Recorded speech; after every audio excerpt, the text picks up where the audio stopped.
Hi friends, मैं आकांक्षा जी की वित्त आकांक्षा में आपका स्वागत करती हूँ। पटवारी महाअभ्यास का आज हमारा ये तीसरा भाग है। इसमें मैं आपको जीव विज्ञान के सुपर डुपर 50 प्रश्न कराने वाली हूँ। बहुत ही शानदार प्रश्न है। समझा समझा के एक एक प्रश्न कराऊंगी तो आपको तुरंत तुरंत आता जाएगा। और विज्ञान जो कि बहुत ज़्यादा डीपली पूछा जाता है व्यापम के द्वारा, तो आपको सभी पार्ट इसके करने बहुत ज़रूरी है। चाहे रसायन हो, चाहे आपका भौतिकी हो, चाहे बायोलॉजी हो। तो चलिए स्टार्ट करते हैं बिना टाइम गंवाए हुए। पहला क्वेश्चन है, निम्न में से कौन सा द्रव पौधों के रंगे हुए अल्पकालिक मंक को बनाने में प्रयोग नहीं किया जाता। जो पौधों का रंगा हुआ जो अल्पकालिक मंक होता है उसको बनाने में प्रयोग नहीं किया जाता। देखो, पानी का भी होता है, ग्लिसरीन का भी होता है, सेफरेनिन का भी होता है। नीले मैथिलीन का उपयोग पौधों के रंगे हुए अल्पकालिक मंक को बनाने में नहीं होता है। किसका नहीं होता है? नीले मैथिलीन का नहीं होता है। नीला मैथिलीन का प्रयोग इसके लिए नहीं करते हैं। अगला है, पेड़ के तनों को सरलता से भेदने के लिए कठफोड़वा जैसे पक्षियों के तेज नुकीले चोंच होते हैं।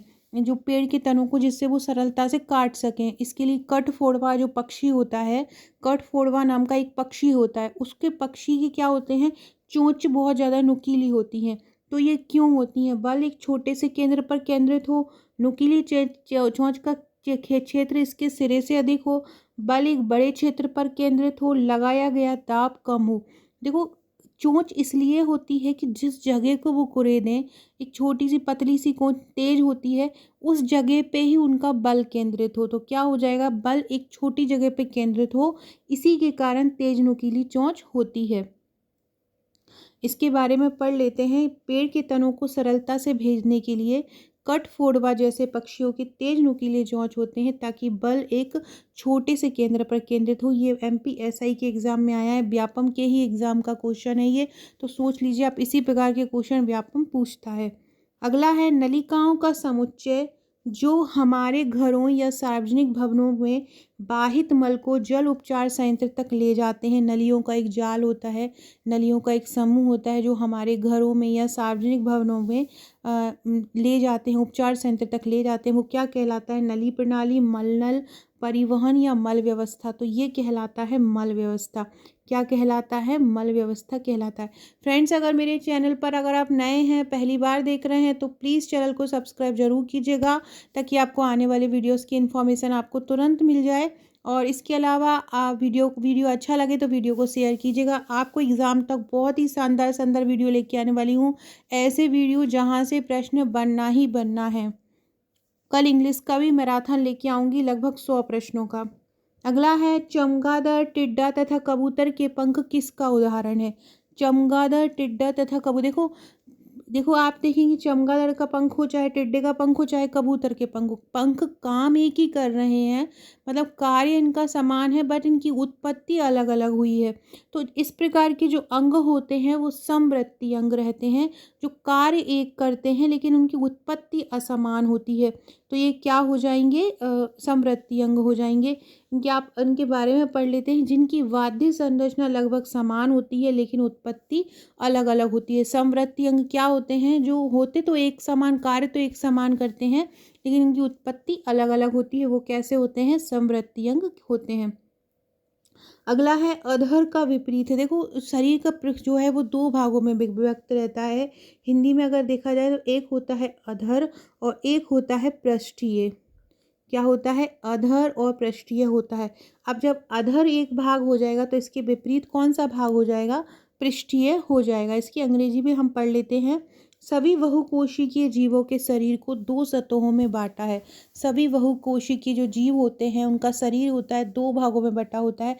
अधर को बोलते हैं वेंट्रल। अधर को क्या बोला जाता है? वेंट्रल बोला जाता है, जो आगे वाली सतह होती है। और पृष्ठीय को डॉर्सल बोलते हैं, जो कि पीछे वाली सतह होती है। तो बहुकोषीय जीवों का जो आगे का शरीर होता है वो वेंट्रल मतलब अग्र कहलाता है, अधर कहलाता है। सॉरी, वेंट्रल मतलब अधर कहलाता है। और पृष्ठीय जो होता है वो डॉर्सल कहलाता है, मतलब पीछे का हिस्सा। अगला क्वेश्चन है, अनुमस्तिष्क का क्या कार्य होता है? अनुमस्तिष्क को सेरिबेलम भी बोला जाता है और ये मस्तिष्क का दूसरा बड़ा भाग होता है। कमेंट में बताइएगा कि मस्तिष्क का सबसे बड़ा भाग कौन सा होता है। अनुमस्तिष्क तो दूसरा होता है, पहला कौन सा होता है, आप मेरे को बताना कमेंट बॉक्स में। कमेंट जरूर किया कीजिए, आप लोगों की कमेंट मुझे पढ़ के बहुत अच्छा लगता है। लोग बहुत अच्छे अच्छे कमेंट मुझे करते हैं और पढ़ के मुझे बहुत अच्छा लगता है और ऐसा लगता है कि हाँ, आप लोगों के लिए और ज़्यादा से ज़्यादा वीडियोस लेके आऊँ। तो सभी लोग कमेंट ज़रूर किया कीजिए। कमेंट ही एक ऐसा माध्यम है जिसके द्वारा मैं आपको जान पाती हूँ कि कौन कौन मेरे वीडियोस को देख रहे हैं। तो कमेंट सभी लोग ज़रूर किया कीजिए। अनुमस्तिष्क तो दूसरा मस्तिष्क का सबसे बड़ा भाग है। मस्तिष्क का सबसे बड़ा भाग कौन सा है, ये कमेंट में बताइएगा। अनुमस्तिष्क को सेरिबेलम भी कहा जाता है और ये क्या काम करता है? पेशीय सहसंबंध, गंध का समन्वय, संवेदन, पेशीय सहसमन्वय, स्मृति या वाक। तो अनुमस्तिष्क जो है वो पेशियों का सह समन्वय करता है। जो पेशियों के काम होते हैं, हम चलते हैं, फिरते हैं, कूदते हैं, हमारी पेशियों द्वारा जो सभी काम होता है वो अनुमस्तिष्क द्वारा होता है। तो अनुमस्तिष्क का काम क्या होता है? पेशीय सह समन्वय होता है। अगला क्वेश्चन है, केवल अंडों की पैदावार के लिए चिकन का प्रजनन करना। केवल अंडों की पैदा मतलब चिकन मुर्गियों को पालने के लिए नहीं, केवल अंडे बनाना है, अंडे की बिजनेस करना है, मतलब अंडे को बना पैदावार के लिए चिकन प्रजनन करना क्या कहलाता है? तो केवल अंडे की पैदावार के लिए चिकन प्रजनन करना कहलाता है लेयर्स। क्या कहलाता है? लेयर्स कहलाता है। केवल अंडे की प्रजनन के लिए, अंडों की पैदावार के लिए चिकन का प्रजनन क्या कहलाता है? लेयर्स कहलाता है। अगला क्वेश्चन है, गाय और भैंस जैसे घास खाने वाले जानवरों के पास क्या होता है? गाय और भैंस जैसे घास खाने वाले जानवरों के पास, देखो गाय और भैंस जो होते हैं वो जुगाली करने वाले जानवर होते हैं और इनके पास कितने आमाशय पाए जाते हैं? 1, 4, 5 या कोई आमाशय नहीं, इनके पास 4 आमाशय पाए जाते हैं। जो जुगाली करने वाले जानवर होते हैं जैसे कि गाय हुए, ये भैंस हुए, इन जानवरों के पास कितना आमाशय पाया जाता है? इनके पास 4 आमाशय पाया जाता है। कितना? 4 आमाशय इनके पास पाया जाता है और इनकी जो आमाशय होता है उसको रोमांथी आमाशय बोलते हैं। कौन सा बोलते हैं? रोमांथी आमाशय बोलते हैं। अगला है, स्वपोषी जीवधारियों के लिए ऊर्जा तथा कार्बन की आवश्यकता किसके द्वारा पूरी होती है? स्वपोषी मतलब जो अपना भोजन स्वयं बनाते हैं, ऐसे जो जीवधारी होते हैं तो उनको अगर ऊर्जा और कार्बन की आवश्यकता है पूरी करनी है तो वो क्या करेंगे? जो स्वपोषी जीव हैं तो वो क्या करेंगे? प्रकाश संश्लेषण अभिक्रिया करेंगे। वो प्रकाश संश्लेषण अभिक्रिया के द्वारा ऊर्जा और कार्बन की आवश्यकता पूरी करेंगे। अगला क्वेश्चन है, इनमें कायांतरण होता है। इनमें से ऐसा कौन सा जीव है जिसमें कायांतरण होता है? मूसक मतलब चूहा, अमीबा, चमगादड़ या मेढक।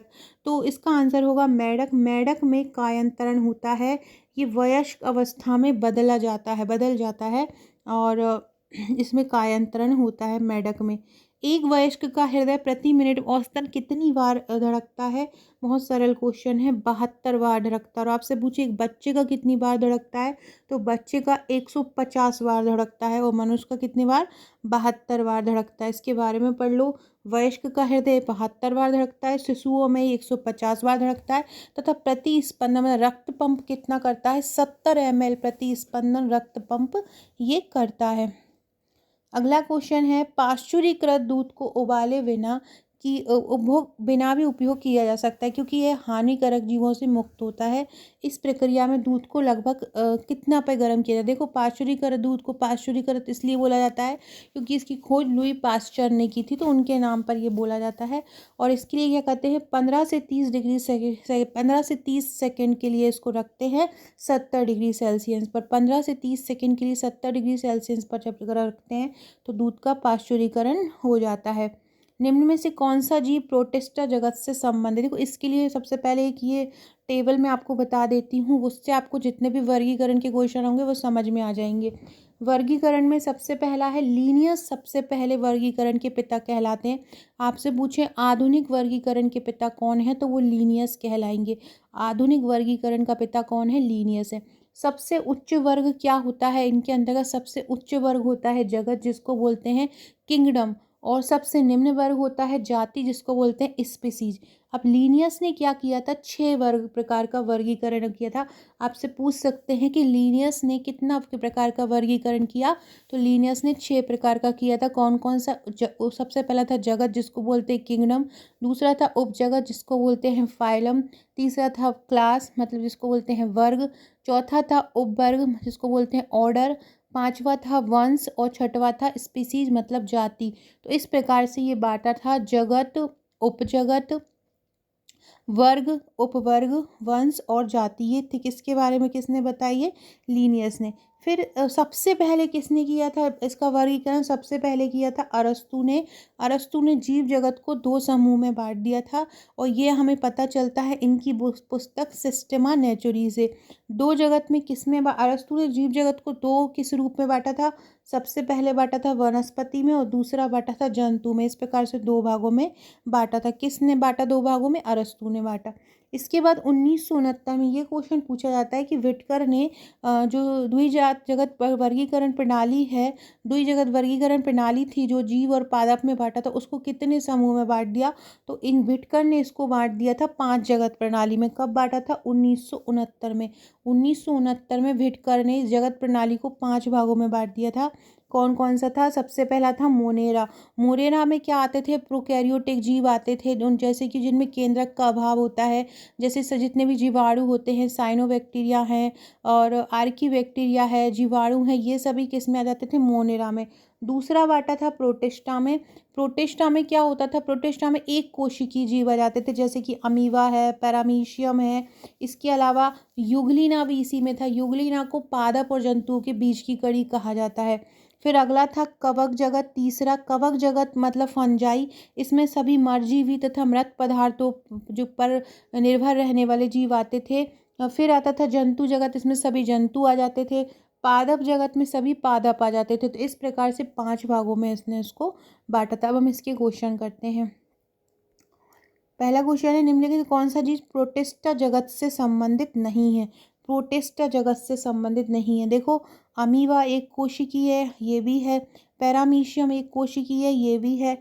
और युगलिना भी जो प्रोटिस्टा और पादप जगत के बीच की कड़ी होती है, तो ये भी है। लेकिन पेनिसिलियम जो है ये कोई प्रोटिस्टा जगत से संबंधित नहीं है। तो इसका आंसर पेनिसिलियम आ जाएगा। प्रोटिस्टा जगत में एक कोशिकीय जीव आते हैं, पेनिसिलियम प्रोटिस्टा जगत से नहीं है। पेनिसिलियम की बात की जाए तो यह कवक जगत से है। पेनिसिलियम किसके से, पेनिसिलियम कवक जगत से है, जिससे पेनिसिलिन एंटीबायोटिक प्राप्त किया जाता है।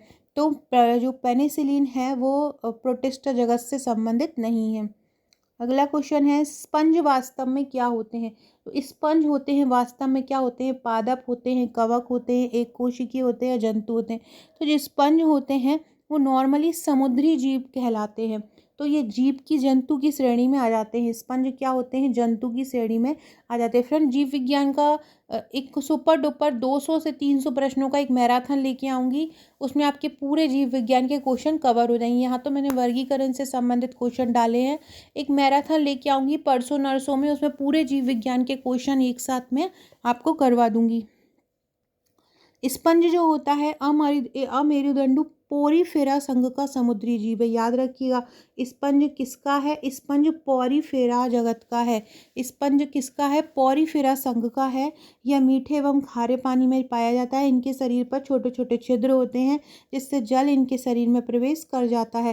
तो स्पंज क्या है, एक जंतु है और किस संघ का है, पोरीफेरा का। निम्नलिखित में से कौन उल्लेखित जानवर में पाया जाने वाला अनुकूलन नहीं है। लाल आंखों वाले मेंढक के पैरों पर स्टिक पैड, हाँ ये होना जरूरी है, क्योंकि मेंढक के आपने देखा होगा पैर अलग टाइप के होते हैं, गद्दीदार, तो उनका होना जरूरी है क्योंकि वो पानी में रहते हैं और उचकते हैं।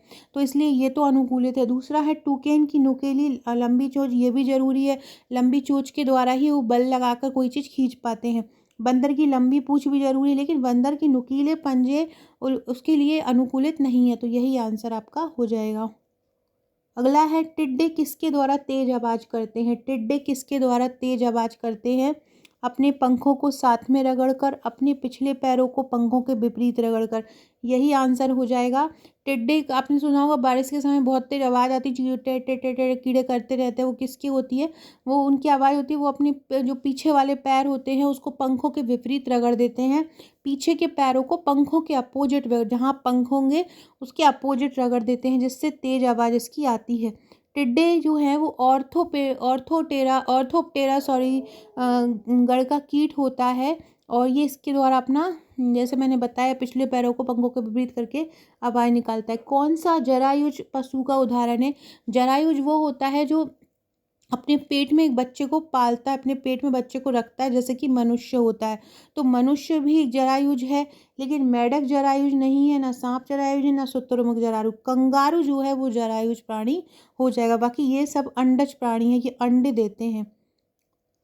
अगला है, मेढक के अंडों से बच्चे निकलकर किसके रूप में विकसित होते हैं? मेढक में अंडों से बच्चे निकलकर टैडपोल के रूप में विकसित होते हैं। किस में होते हैं? टैडपोल के रूप में। उस जीव को पहचानिए जिसमें परिसंचारी तंत्र नहीं होता है। देखो, कुत्ते में भी होता है परिसंचरण तंत्र, मनुष्य में भी होता है, मेढक में भी होता है। हाइड्रा में परिसंचरण तंत्र नहीं होता है। किस में नहीं होता है? हाइड्रा में नहीं होता है। हाइड्रा जंतु जगत संघ के सीलियंट्रेटा वर्ग का जलीय कवक या संघचारी जंतु है। ये द्विस्तरीय प्राणी होते हैं तथा इसमें श्वसन तंत्र एवं उत्सर्जन तंत्र का अभाव होता है। किसमें? हाइड्रा में। निम्नलिखित में से कौन सा जीव प्रोटिस्टा जगत से संबंधित नहीं है? पेनिसिलियम नहीं है। कौन सा नहीं है? पेनिसिलियम। पेनिसिलियम कवक जगत से है। निम्नलिखित में से कौन सा गलत जीवों द्वारा प्रतिनिधित्व किया जाता है? देखो, मैमेलिया, मैमेलिया में स्तनधारी वर्ग आ जाता है, जैसे कि चमगादड़ हुआ, डॉल्फिन हुआ, व्हेल हुआ।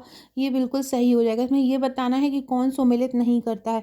दूसरा होता है इकाइनोडर्मिटा। इकाइनोडर्मिटा वो होते हैं जो समुद्र में पाए जाते हैं, जैसे कि स्टारफिश हुआ, समुद्री ककड़ी हुई, समुद्री अर्चिन हुए। ये सही है। मोलस्क का जो होते हैं संघ टाइप के जो होते हैं उनको मोलस्का बोलते हैं, यूनियो, पाइला, ऑक्टोपस। और एम्फीबिया उभयचर होते हैं। ये एम्फीबिया का वर्ग नहीं है। टोड, सैलामेंडर या गिरगिट। एम्फीबिया को क्या बोलते हैं? उभयचर, जो जल और थल दोनों में रहते हैं। तो सी इसका आंसर हो जाएगा। टोड एक उभयचर होता है, लेकिन बाकी दो जीव रेप्टिला फाइलम फाइलम को बिलोंग करते हैं। तो ये आ जाएगा कि इसका टोड तो सही है, एम्फीबिया टोड तो है, लेकिन ये दोनों इसके आंसर नहीं है। अगला क्वेश्चन है, माता पिता अमीबा के 3 लगातार डैश विखंडन से बनी अनुपात अमीबा की संख्या कितनी होती है? देखो, अमीबा द्विविखंडन करता है, तो जैसे कि सपोज करो एक ये है, तो इससे बन गया ये 2, अब फिर इससे बनेगा 2। कितने बार बताना है? उन्होंने कितना बोला है आपसे? 3 आंसर बोला, तो अपन को 3 बार। अभी आपने बना दिया, जब एक बार कर दिया, फिर इससे होगा एक बार और, तो जी कितने हो जाएंगे? 2 2 4, 2 6 और 2 8। तो कितना? अमीबा का अगर 3 बार विखंडन करते हैं तो कितने अमीबा की संख्या कितनी हो जाती है? 8 हो जाती है। इस प्रकार से आपको करना है। अगला क्वेश्चन देखते हैं। फ्रेंड्स, अगला क्वेश्चन करने से पहले अगर आप मेरे चैनल पर नए हैं तो चैनल को सब्सक्राइब जरूर कीजिएगा और लाइक कीजिएगा, शेयर कीजिएगा। डिस्क्रिप्शन बॉक्स में आपको मेरे WhatsApp, Telegram, Facebook, Twitter, Insta की लिंक मिलेगी, जुड़ जाइएगा। इंस्टा की आईडी है मेरी आकांक्षा 197। इस पर आप मुझे फॉलो कर सकते हैं। बहुत ही इंपॉर्टेंट अपडेट आपको यहाँ पे मिलता रहेगा। जीके के क्वेश्चन मिलते रहेंगे, मोटिवेशनल थॉट आपको मिलेगा, तो आप मुझे इस पर ज़रूर फॉलो कीजिएगा। साथ में अगर आपने आपका नंबर मेरे पास व्हाट्सएप पर सेव नहीं कराया है तो सेव करा दीजिएगा, ये मेरा नंबर है। अगर आप प्रबंधन की तैयारी कर रहे हैं, करंट अफेयर्स की तैयारी कर रहे हैं और आपको एक जगह पर मटेरियल नहीं मिल रहा है, तो आप मेरे प्रबंधन की PDF ले सकते हैं 99 रुपीज़ में। करंट अफेयर की PDF ले सकते हैं 90 रुपये में, और MP करंट की ले सकते हैं 50 रुपये में। ये सभी ऑब्जेक्टिव रूप में बहुत शानदार तरीके से आपको मिलेंगे। अगर आप लेना चाहते हैं तो आप मुझे व्हाट्सअप कर सकते हैं। जलीय जंतु जो पानी में निषेचन करते हैं उसको क्या करते हैं, क्या कहते हैं? जलीय जंतु जो पानी में निषेचन करने वालों को सबसे पहले बाह्य निषेचन बोला जाता है। पानी वाला निषेचन क्या कहलाता है? बाह्य निषेचन कहलाता है। अब जलीय जंतु क्या करते हैं? वहाँ पे अंडे ही देते हैं, जरायुज तो देते नहीं है। तो क्या हो जाएगा? बाह्य निषेचन के साथ अंड प्रजक हो जाएगा। जलीय जंतु जो पानी में निषेचन करते हैं क्या हो जाएगा? बाह्य निषेचन के साथ अंड प्रजक हो जाएगा। निम्नलिखित में से कौन सी ऊतक की मरम्मत में मदद करता है और अंग के अंडे की जगह को भरता है? अंग के अंदर की जगह को भरता। ऊतक की मरम्मत में मदद करता है एरियोलर ऊतक। एरियोलर ऊतक को हिंदी में संयोजी ऊतक बोला जाता है। क्या बोला जाता है? एरियोलर ऊतक को संयोजी ऊतक बोला जाता है। और ये जो संयोजी ऊतक रहता है ऊतक की मरम्मत करने में मदद करता है। अगला है, निम्नलिखित में से आयोडीन तथा पोटेशियम का प्रचुर स्रोत कौन है? कैल्प आयोडीन और पोटेशियम का उचित स्रोत है। क्या है? कैल्प आयोडीन और पोटेशियम का उच्च स्रोत है। ये जो कैल्प होते हैं ये भूरे रंग के शैवाल होते हैं, जो क्रमशः लामिनारी लेंस लगभग 30 अलग अलग प्रजातियां होती हैं, उथले महासागर में ये पाए जाते हैं।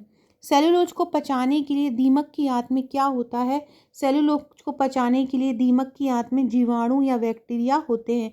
क्या होते हैं? जीवाणु या बैक्टीरिया होते हैं। अगला है वायरस को जीवित और अजीवित चीज़ों के बीच सीमांत की तरह रखा जाता है। क्यों रखा जाता है? स्वयं को द्विगुणित करने में सक्षम होते हैं, पोषक के शरीर के अंदर क्रिस्टल की तरह हैं, केवल पोस्ट होस्ट के शरीर के अंदर रहते आदिम जीव होते हैं। तो वायरस को इसलिए रखा जाता है क्योंकि ये पोषक होस्ट के शरीर के अंदर ही रहते हैं। क्यों रखा जाता है? क्योंकि ये पोषक होस्ट के शरीर के अंदर ही रहते हैं। एकत्रित की गई जीवों की प्रजातियां जो एक दूसरे से समानता रखती हैं क्या कहलाती हैं? एकत्रित की गई जीवों की जातियां जो एक दूसरे से मतलब बहुत सारे जीवों की जातियां इसमें रखी जाती हैं, वो कहलाता है वंश। क्या कहलाता है? वंश कहलाता है। अगला है संयुक्त नेत्र की उपस्थिति किस वर्ग का उदाहरण है? संयुक्त नेत्र किस वर्ग में होते हैं? संयुक्त नेत्र ऑर्थोपोडा में होते हैं। ऑर्थोपोडा में संयुक्त नेत्र होते हैं। जैसे ऑर्थोपोडा, सपोज करो ये आर्थोपोडा की, एक मिनट, सपोज करो ये आर्थोपोडा है, एक आर्थोपोडा की ये क्या है? एक तितली है। तितली आर्थोपोडा में आता है और इसमें संयुक्त नेत्र, ये देखो यहाँ पे आपको नेत्र मिलेंगे, ये संयुक्त नेत्र होते हैं। तो किस में होते हैं? आर्थोपोडा वर्ग में होते हैं। और ये भी याद रखिएगा जो आर्थोपोडा वर्ग है ये जंतु जगत का सबसे बड़ा संघ है। अगला है एक विद्यार्थी ने विभाजित त्रिकोण की जीभ को आर्थ्रोपोडा के रूप में पहचान की। इसको निश्चित करने से पहले कौन सा लक्षण इसकी पुष्टि करेगा? तो आर्थ्रोपोडा की सबसे बड़ी विशेषता यह है कि इसमें काइटिनियम की उपस्थिति रहेगी। किसकी रहेगी? काइटिनियम की उपस्थिति रहेगी। आर्थ्रोपोडा की सबसे बड़ी विशेषता है कि इसमें काइटिनियम रहेगा। क्या रहेगा? आर्थ्रोपोडा में काइटिनियम रहेगा। प्राणी जगत का ऐसा कौन सा जीवधारी है जिसके परिभाषित केंद्रक नहीं होता लेकिन उसका बहुकोशिकीय जीव होता है? तो किसमें केंद्रक नहीं होता? मोनेरा जो जगत होता है उसमें केंद्रक नहीं होता लेकिन उसका शरीर बहुकोशिकीय होता है। कौन सा? मोनेरा। अब ये बताइए निःश्वसन के दौरान क्या होता है? निःश्वसन मतलब होता है सांस को बाहर छोड़ना। तो निःश्वसन में क्या होता है कि डायफ्राम जो होते हैं वो ऊपर उठते हैं, पसलियाँ फिर नीचे आ जाती हैं और फेफड़े क्या होते हैं? सिकुड़ जाते हैं। निःश्वसन में यही क्रिया होती है। निःश्वसन में क्या होता है? डायफ्राम ऊपर उठकर और डायफ्राम ऊपर उठते हैं और क्या होता है? पसलियाँ नीचे हो जाती हैं और फेफड़े क्या होते हैं?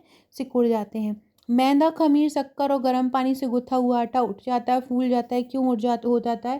क्योंकि खमीर द्वारा उत्पन्न कार्बन डाइऑक्साइड आटे से भर जाती है। आटा फूल जाता है अगर आप उसको खमीर होने रखते हो तो क्यों होता है? क्योंकि वो कार्बन डाइऑक्साइड गैस उस आटे में आ जाती है जिससे वो फूल जाता है। एक मेंढक किसके द्वारा सांस लेता है? त्वचा, मुंह, फेफड़े तीनों के ही द्वारा एक मेंढक सांस लेता है। श्वास नली द्वारा श्वसन देखा जाता है। श्वास नली द्वारा श्वसन होता है कीटों में, जिसको ट्रैकिया भी बोला जाता है। किसमें होता है? कीटों में होता है। वह जीव जिसमें रक्त परिसंचरण तंत्र नहीं पाया जाता। केंचुआ, तिलचट्टा, मेंढक में तो पाया जाता है, हाइड्रा में रक्त परिसंचरण तंत्र नहीं पाया जाता है। कौन सी वर्गीय संवर्ग दूसरी सभी को सम्मिलित करती है? एक दूसरी वर्ग को भी सम्मिलित करती है। समवर्ग आ रहा है मतलब एक वर्ग के अंदर दूसरा वर्ग आता है, इसको उपवर्ग बोलते हैं। ये होता है ऑर्डर। क्या होता है? ऑर्डर होता है। शरीर के बाहर निर्मुक्त बाह्य एंजाइम द्वारा पाचन किस पोषक में उपस्थित है उसका प्रयोग इनके द्वारा किया जाता है। मतलब शरीर के बाहर बाह्य एंजाइम द्वारा। तो मृतजीवी जो होते हैं वो बाह्य एंजाइमों द्वारा पाचन करते हैं। कौन करते हैं? मृतजीवी। 6 जोड़ी पैर के साथ इनमें से कौन सा संधिपात प्राणी है जिसमें 6 जोड़े पैर पाए जाते हैं? क्रिस्टेसिया। कौन है? क्रिस्टेसिया 6 जोड़ी पैर के साथ संधिपात प्राणी है। कौन है? क्रिस्टेसिया। याद रखिएगा क्रिस्टेसिया 6 जोड़ी पैर के साथ प्राणी है। सो फ्रेंड्स ये थे हमारे आज के क्वेश्चन। आशा है आपको पसंद आएंगे। बहुत ही शानदार प्रश्न थे। ऐसे ही एक जीव विज्ञान के प्रश्नों का मैराथन लाऊंगी, इंपॉर्टेंट प्रश्नों का, तो वो जरूर देखिएगा। चैनल को सब्सक्राइब कीजिएगा और शेयर कीजिएगा। Okay friends, thank you.